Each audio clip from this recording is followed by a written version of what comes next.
Hearing this sermon where they were worshiping the failure of Obama and the police force and going on about how gifted they are, you're living in an Orwellian hell. I'm Christopher Paul Cameron from the National Advisor, and I'm telling you, you better arm yourselves. You better arm yourselves and get ready, because it's only going to get thicker. They're only going to lay it in thicker, and as I told you before, they want you dead. If you're an American person, listen to this, they want you dead. Unless you're part of the 1%, because then they want you alive. They only want the 1%. The rest of us, they could care a living hell about. That's why they take away our right to defend ourselves. They don't care if we're dead. Why do you think the police didn't respond till after it was over? Because they don't care. The same thing with that Batman shooting. The police didn't respond. They weren't there to stop it or prevent it. They came after the fact. They'll always be after the fact. The people have to have a gun to defend themselves. The people had the right to defend themselves. That wouldn't have happened. Each and every time.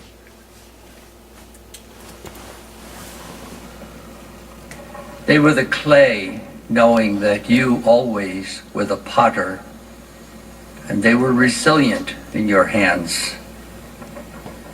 When Jesus felt the need to get away for some respite himself, he went to the mountains or into the wilderness or out to the seashore. Yeah, that's just like Obama taking his Hawaii vacation, right? I think that's what he's explaining. Also, I wanted to point out not only this kind of crazy worship for the public servants that failed us, but also said how this would affect the town, the nation, the world. It's also a grab to making, they're saying that most countries in the world you can't have guns now anyways. But it's, notice, why are they talking about the nation and the world in the small town all the time? It's really messed up. Unity of Sandy Hook and Newtown, a model for the nation, a model for the world. Isn't that terrible? Let me play it again. It's just shivers down my spine how horrible that is. It's definitely using the dead 20 children for an agenda. Hook in Newtown, a model for the nation, a model for the world. For the world! We're in trouble, people. For the world. And here's the President of the United States. Now he's a priest, and he's reading from the Bible. And he's telling us about how all these people who he allowed to die, remember he said to me, the National Security Advisor, we'll take our chances. That's what this guy says. Now he's always coming to the shootouts, playing the priest now. Listen to this scary maniac. He's really a tyrant that's out of his mind. I asked many congressmen to impeach this insane idiot years ago. Is destroyed, we have a building from God, an eternal house in heaven, not built by human hands. We gather here in memory of 20 beautiful children and 6 remarkable adults. They lost their lives in a school. They could have been any school, in a quiet town full of good and decent people. Yeah, but remember, he said, we'll take our chances. I advised him to shut the school down. Obama said in a very sarcastic tone, he said, we'll take our chances.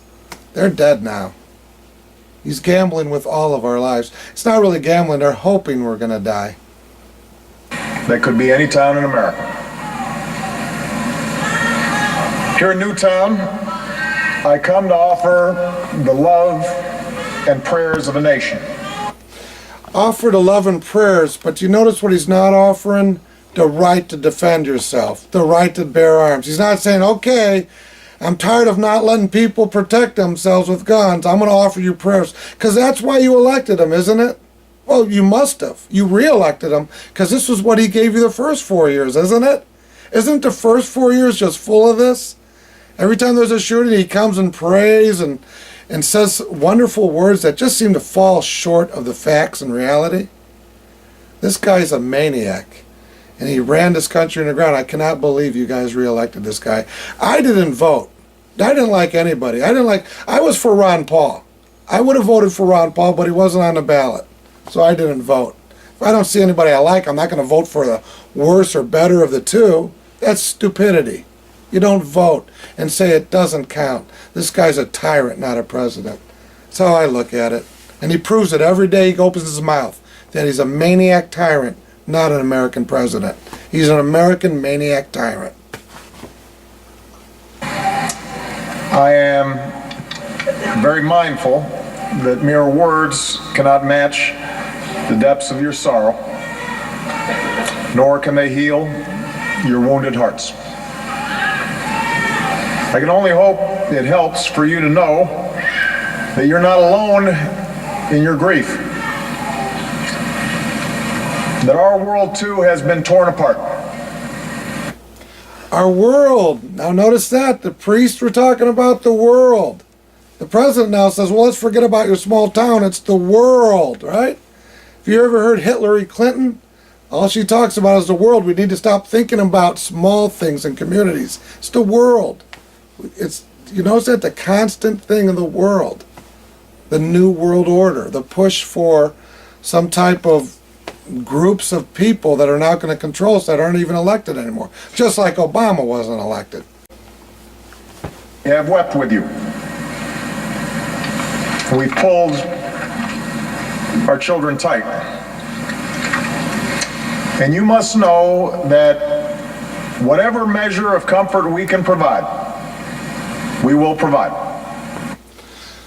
Really? Any measure of comfort? How about the right to bear arms? You know what would comfort me at this time?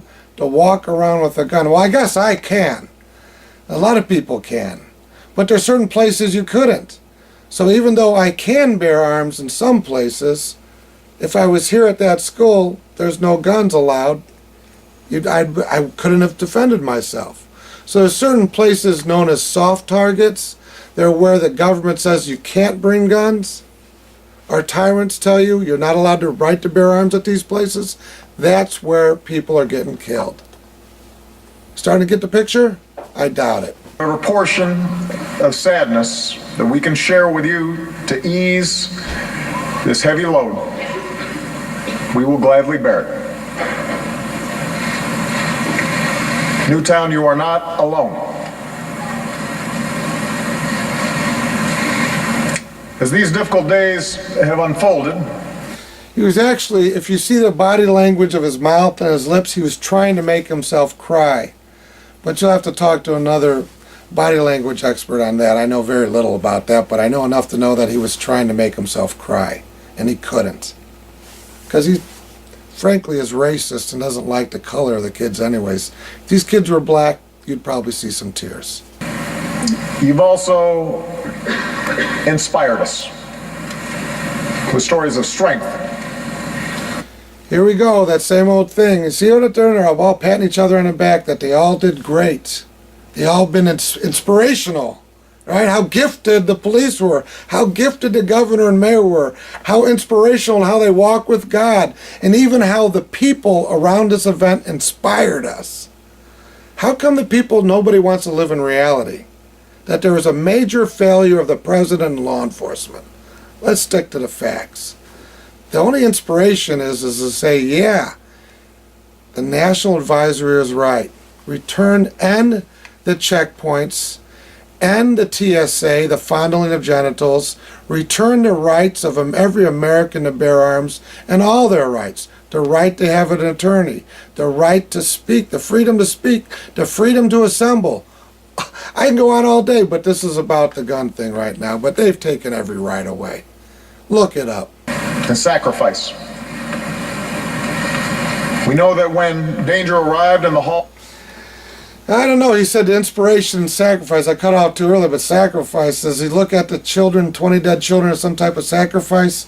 I'm telling you, he's a mentally ill psychopath. What do you think he's thinking? of Sandy Hook Elementary, the school's staff did not flinch. They did not hesitate. Don Hochsprung and Mary Sherlack. Okay, we're just going to move on because what they did was scream and die like everybody else who doesn't have a gun that's defenseless against a person who does have a gun. What else do? You scream and go, and you die from getting shot because he took away your right to bear arms.